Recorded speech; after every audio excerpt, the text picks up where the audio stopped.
బోధి ప్రేక్షకులకు నమస్సులు. సాక్షి దినపత్రికలో పేగుబంధం అనే శీర్షికతో వచ్చిన తాతయ్య చివరి కోరిక కోసం అనే వ్యాసం చదువుతుంటే త్రేతాయుగంలో శ్రీరాముడు చెప్పిన జనని జన్మభూమిశ్చ స్వర్గాదపి గరీయసి అన్న శ్లోకం గుర్తుకొస్తుంది. రాముడు రావణాసుడిపై యుద్ధంలో గెలిచాక లక్ష్మణ్తో, లక్ష్మణ, ఈ బంగారు లంక కూడా నాకు నచ్చదు. తల్లి మాతృభూమి స్వర్గం కంటే గొప్పది అని దాని అర్థం.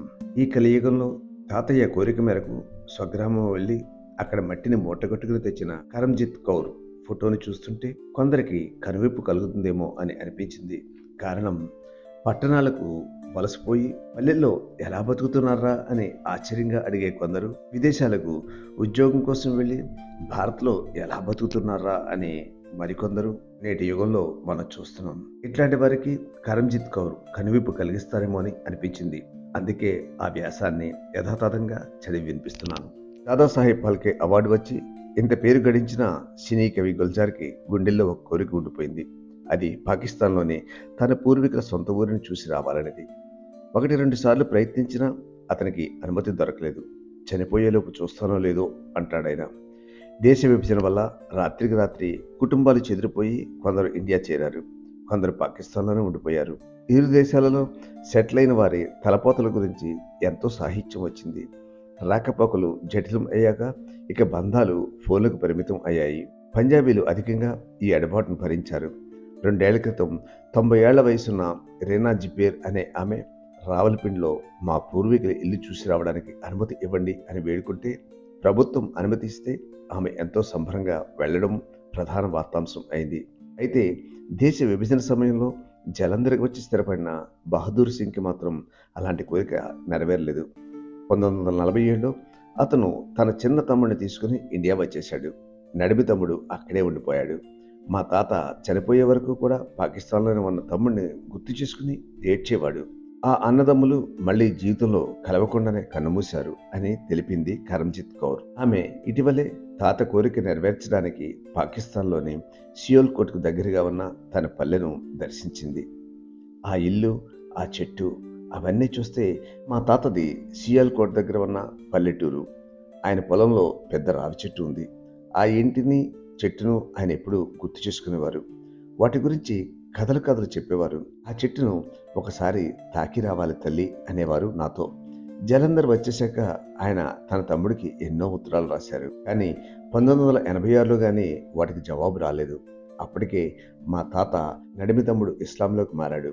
అయితే మా ఇంటి పేరును గుమర్ని వదలకుండా తన పేరు గులాం మహమ్మద్ గుమర్ అని పెట్టుకున్నాడు. ఆ ఇంటిని, ఆ చెట్టును అలాగే కాపాడుకుంటూ వచ్చాడు.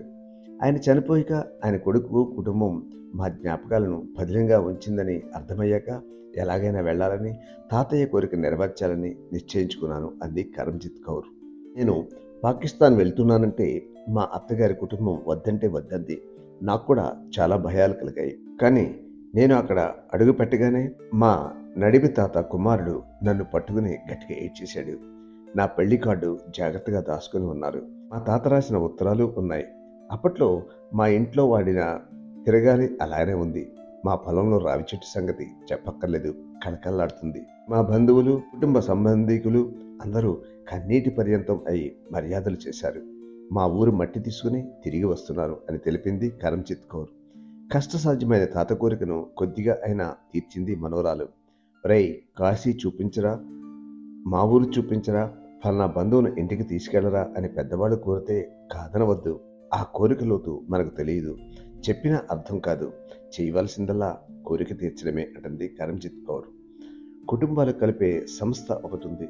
తాత మరణించాక లండన్లో స్థిరపడిన కరంజిత్కు కఠినమైన వీసా నియమాల వల్ల పాకిస్తాన్కి వెళ్లడం అంత సులువు కాలేదు. అయితే దేశ విభజన సమయంలో విడిపోయిన పంజాబీ కుటుంబాలను తిరిగి కలిపేందుకు జీవే సంచు పంజాబ్ పేరుతో ఒక సంస్థ పనిచేస్తుంది. ఆ సంస్థ ప్రయత్నంతో వాఘు బోర్డర్ మీదుగా పాకిస్తాన్కు అడుగుపెట్టేందుకు కరంజిత్ కౌర్కు అనుమతి లభించింది. నేను పాకిస్తాన్కి వెళ్తున్నానని తెలిపి మా చిన్నతాత కుమారుడు తనని కూడా తీసుకెళ్లమని ఎంతో ఏడ్చాడు. కానీ ఆయన వయసు రీత్యా వీల్ చైర్లో ఉన్నారు. నీకోసం మన ఊరి మట్టి తీసుకొస్తానులే పెదనాన్న అని చెప్పి వచ్చాను అంటుందామే భావోద్వేగంతో.